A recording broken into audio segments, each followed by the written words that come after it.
Oke, bismillahirrahmanirrahim. Assalamualaikum warahmatullahi wabarakatuh. Selamat datang. Pada kali ini kita akan membahas terkait pengantar telehealth dan telemedicine. Jadi, untuk telehealth dan telemedicine ini kita akan melaksanakan 8 kali pertemuan. Jadi, dari 8 kali pertemuan itu adalah 7 materi dan 1 UAS. Jadi tidak ada UTS, jadi langsung UAS. Nah, kemudian di dalam materi ini juga nanti setiap ada video ataupun penjelasan nanti akan ada tugas, setiap ada video ada tugas dan seterusnya. Gitu ya. Nah, untuk materi hari ini kita akan membahas pengantar dan apa yang akan kita bahas, kemudian perbedaan antara telemedicine dan telehealth, kemudian implementasi dari kedua teknologi ini, kemudian ada limitasi atau batasan dalam penggunaan teknologi ini, gitu ya. Jika ada pertanyaan nanti silahkan WhatsApp, gitu ya, secara japri ataupun saya lupa di sistem bisa itu nggak ya, question dan answer. Oke, selanjutnya terkait telemedicine. Jadi telemedicine ini adalah penggunaan teknologi secara remote yang dimana nanti teknologi digunakan untuk mendiagnosis, memonitoring, dan mengobati pasien. Gitu ya. Nah, kemudian telehealth ini adalah aplikasi dari sebuah teknologi untuk membantu pasien mengelola penyakitnya mereka masing-masing, gitu ya, secara meningkatkan kemampuan dirinya untuk mengakses edukasi kesehatan dan sistem support lainnya. Jadi seperti ini. Jadi telemedicine ini adalah teknologinya, gitu ya, teknologinya yang digunakan. Sedangkan telehealth itu adalah sebuah aplikasi, gitu ya, yang memanfaatkan telemedicine, gitu ya, salah satunya. Yang dimana bedanya telemedicine dan telehealth adalah di pemberdayaan masyarakatnya. Jika telemedicine ini adalah lebih banyak face to face, gitu ya, atau lebih banyak direct meeting dengan dokter, dengan perawat secara online atau secara daring. Kalau telehealth tidak demikian. Telehealth mungkin bisa saja ada fitur telemedicine, gitu ya. Tetapi kebanyakan atau secara konsep telehealth itu berfungsi untuk si pengguna bisa mengakses konten kesehatan, bisa mengakses tempat yang terdekat, gitu ya, klinik ataupun apotek yang terdekat atau puskesmas, rumah sakit yang terdekat di sekitarnya dia. Kemudian yang ketiga, dia juga bisa memanfaatkan informasi yang dia dapatkan dari aplikasi tersebut untuk meningkatkan status kesehatannya, gitu ya. Nah, ini adalah salah satu bagaimana perbedaan telemedicine dan telehealth, gitu ya. Nah, pertama untuk video conference. Video conference itu bisa memanfaatkan konsultasi, bisa memanfaatkan monitoring, gitu ya. Nah, bisa memanfaatkan diagnosis juga, gitu ya. Kemudian bisa memanfaatkan bagaimana pelibatan ataupun edukasi kepada pasien, gitu ya. Jadi fitur video conference itu bisa 4, gitu ya, bisa 4. Nah, tetapi ada kelemahannya di sini, gitu ya. Untuk video conference, pasien dan dokter ataupun dalam tenaga kesehatan harus menggunakan aplikasi terkhusus, kemudian internet yang aman, gitu ya. Salah satunya terenkripsi supaya tidak dibajak oleh orang lain. Nah, kemudian video conference juga bisa berbasis di rumah ataupun di rumah sakit. Kemudian ada yang namanya asynchronous store and forward. Maksudnya di sini adalah seperti review, gitu ya, sistem review. Contoh, ketika kita video conference ataupun misalkan berkonsultasi dengan dokter, maka nanti di fiturnya itu ada fitur yang sifatnya tekstual, gitu ya, jadi berbasis teks. Nah, nanti akan disorting gitu ya, oleh perawat ataupun admin ataupun pengelola di situ, pengelola sistem. Nanti ini kira-kira keluhan si pasien A ini akan diteruskan ke siapa, gitu. Nah, akan tetapi kelemahan dari sistem ini, yang pertama adalah kalau misalkan ternyata dia melampirkan file, entah itu resume medis, kan resume medis itu kan bisa kita bawa, gitu ya. Resume medis adalah milik kita, tetapi berkas rekam medik adalah milik rumah sakit. Nah, akan tetapi sifat yang seperti ini memakan bandwidth, gitu ya. Kalau misalkan nanti dalam bentuk foto, kemudian dalam bentuk voice, gitu ya, voice message dan sebagainya. Nah, tetapi bisa juga jika tidak melakukan pengiriman yang seperti tadi, gambar ataupun voice message, bisa by telepon. Tetapi yang namanya by telepon, gitu ya, kekurangannya adalah belum tentu kita punya pulsa, gitu ya. Kemudian belum tentu langsung dijawab oleh operator dan sebagainya. Nah, itu terkait asynchronous store and forward. Kemudian terkait remote device. Nah, remote device ini adalah salah satu alat yang dimana nantinya si pengguna ataupun pasien itu menggunakan alatnya itu di rumah ataupun di fasilitas layanan kesehatan yang disediakan alat untuk video conference ataupun melakukan konsultasi secara daring secara online, gitu ya, ke dokter yang bersangkutan atau yang sudah sesuai dengan janji, gitu ya. Nah, tetapi alat ini tentunya tidak bisa dimiliki oleh sembarangan pasien, gitu. Pernah mendengar atau pernah melihat di berita kalau misalkan Gibran itu kampanye melalui sebuah layar, gitu ya, disimpan di beberapa titik, gitu, di kampung-kampung. Nah, itu mirip seperti itu, gitu ya. Jadi alat itu bisa live streaming nantinya pada suatu waktu, misalkan si pasien itu bisa berkonsultasi online dengan si dokter. Nah, tetapi tentunya alat ini memerlukan uang yang lebih banyak, gitu ya. Nah, biasanya ini tidak bisa digunakan untuk pasien yang mobilitasnya terbatas, gitu. Jadi masa iya pasien yang tidak bisa jalan, gitu kan, harus ke suatu tempat, gitu, untuk konsultasi? Kan nggak, konsultasi secara online kan nggak bisa, gitu ya, nggak mungkin. Nah, selanjutnya telepon biasa, gitu ya. Nah, telepon di sini pada telehealth ataupun telemedicine biasanya digunakan, gitu ya, khususnya untuk telehealth, bahwa telepon ini bisa digunakan untuk konsultasi, gitu, bisa untuk monitoring.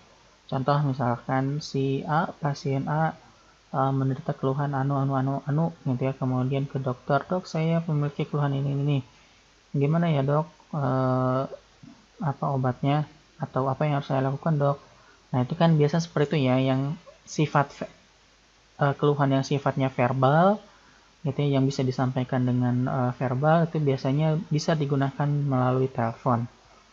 Nah, Walaupun murah, terlihat murah gitu, tapi tetap saja untuk kalangan masyarakat Indonesia itu harus menggunakan pulsa, dan itu konsultasi kan tidak cukup 1 menit, 2 menit gitu ya, bisa sampai 10 menit.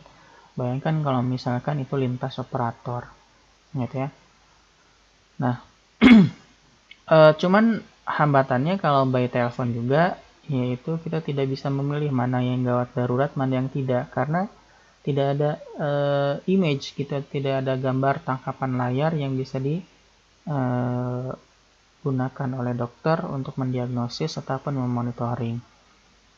Nah, kemudian yang kelima, ada yang menggunakan laptop ataupun PC gitu ya. Nah, laptop ataupun PC di sini tentunya nanti sifatnya berbasis web gitu, ataupun berbasis aplikasi, tapi kebanyakan ini berbasis web. Karena apa? Karena dia akan menggunakan teknologi cloud computing gitu ya. Nah, fiturnya sama gitu ya, hampir semuanya digunakan gitu ya, mau itu video conference, mau itu voice, mau itu kirim gambar gitu ya. Nah, itu bisa langsung dilakukan secara online, secara daring. Tetapi gitu, kembali lagi bahwa untuk internet itu harus stabil, kemudian harus aman gitu ya. Karena yang namanya data perilaku manusia atau data kesehatan di dunia maya itu ketika dijual itu bisa lakunya sangat mahal gitu. Nah, kemudian di sini juga kadang agak susah untuk mengintegrasikan dengan sistem kesehatan atau SIK, sistem informasi kesehatan yang ada di rumah sakit ataupun klinik. Nah, kemudian ada yang sifatnya berbasis aplikasi mobile gitu ya, bisa menggunakan Play Store gitu ya, ada di Play Store atau di App Store gitu ya, macam-macam. Nah, tetapi mobile app ini biasanya hanya sifatnya edukasi saja gitu ya, tidak bisa secara online daring. Kenapa? Ketika misalkan app ini diakses oleh 1000 pengguna dalam satu waktu yang sama, maka kemungkinan server akan hang gitu ya, akan hang. Makanya tidak mungkin sebuah apps yang bisa di-download secara gratis gitu ya, itu bisa diakses menggunakan live streaming, itu akan jarang sekali gitu ya. Nah, walaupun dia sifatnya adalah sangat murah gitu, kita download gratis, kemudian handphone yang berbasis Android atau iOS kita kebanyakan masyarakat sudah punya gitu kan ya. Nah, tapi permasalahan lainnya adalah kapasitas penyimpanan data di handphone terbatas, kemudian jaringan juga harus aman dan rawan peretasan. Kenapa? Banyak aplikasi yang sifatnya ditutupi oleh disusupi oleh aplikasi-aplikasi yang berbahaya, entah itu malware, entah itu adware dan sebagainya.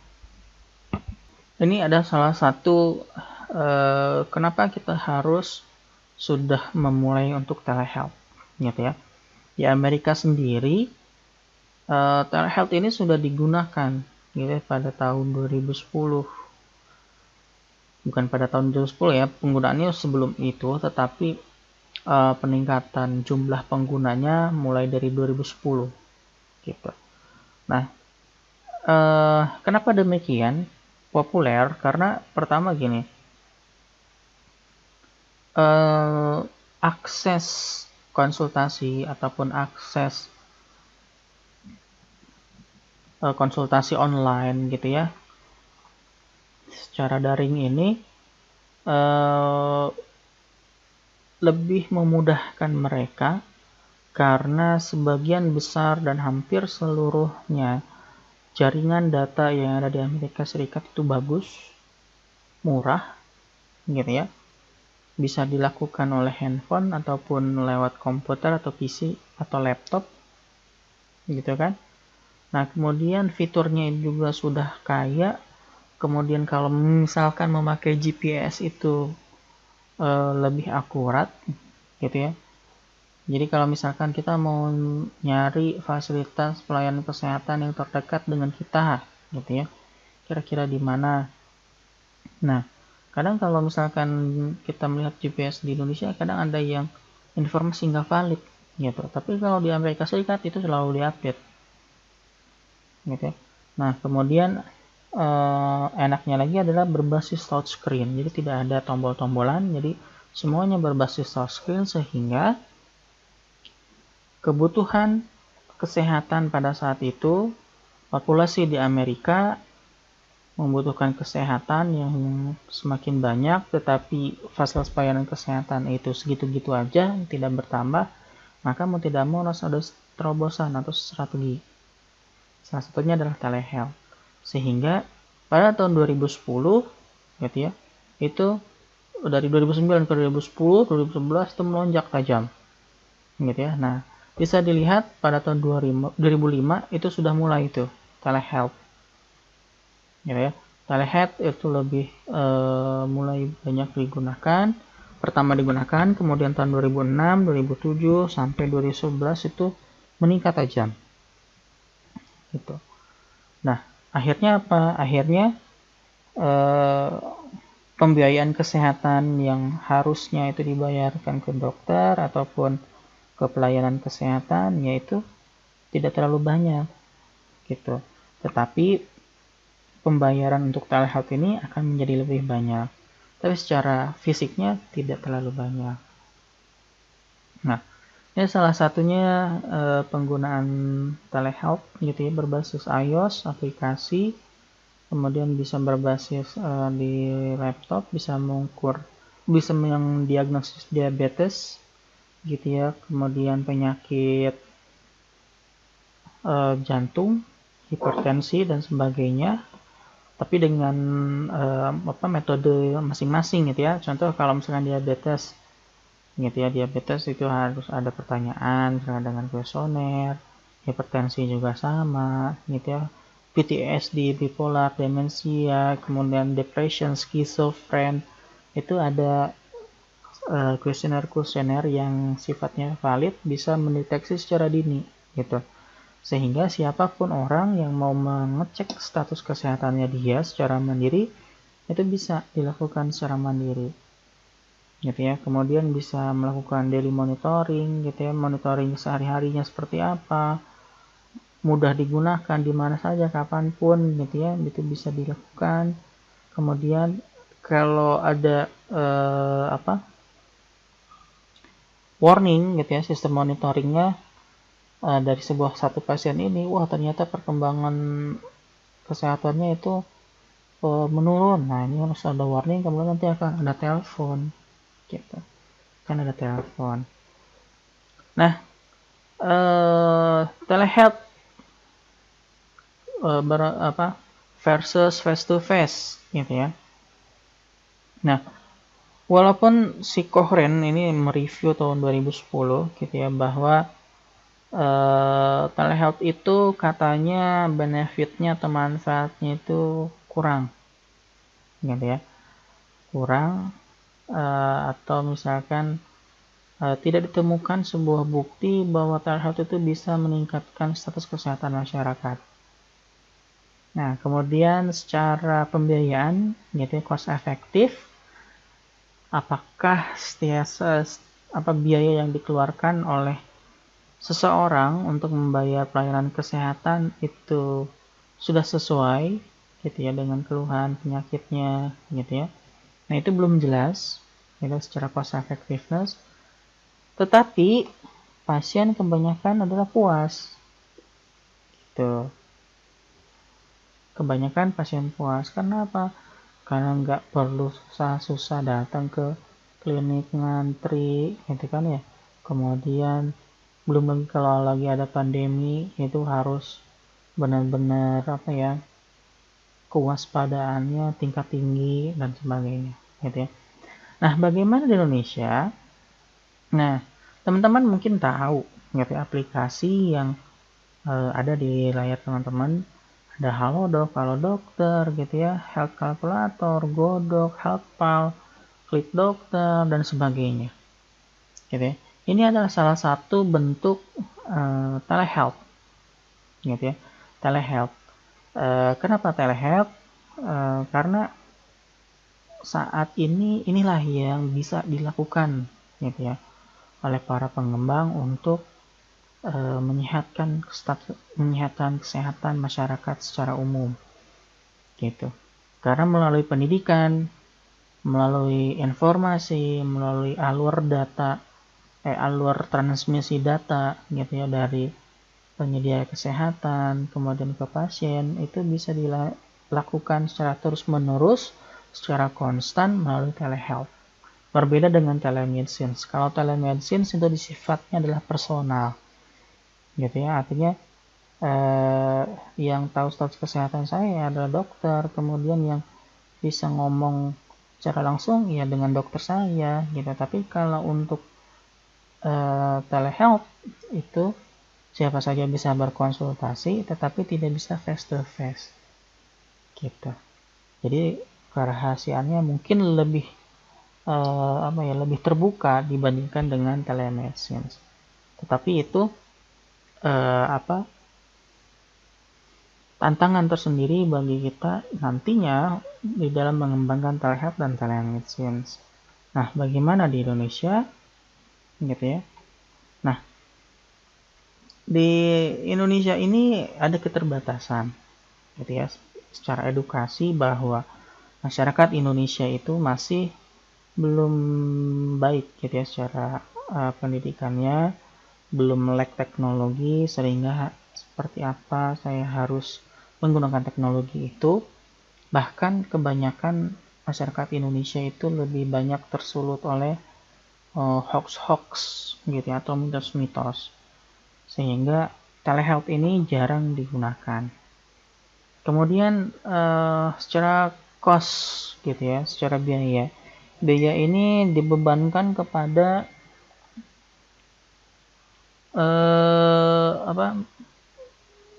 biaya ini dibebankan kepada pengembang ya, pengembang aplikasi, bukan kepada masyarakat. Karena apa? Karena untuk mengembangkan sebuah aplikasi ini membutuhkan biaya yang sangat besar. Nah, itu yang kedua. Kemudian yang ketiga, faktor geografis, gitu ya. Kenapa?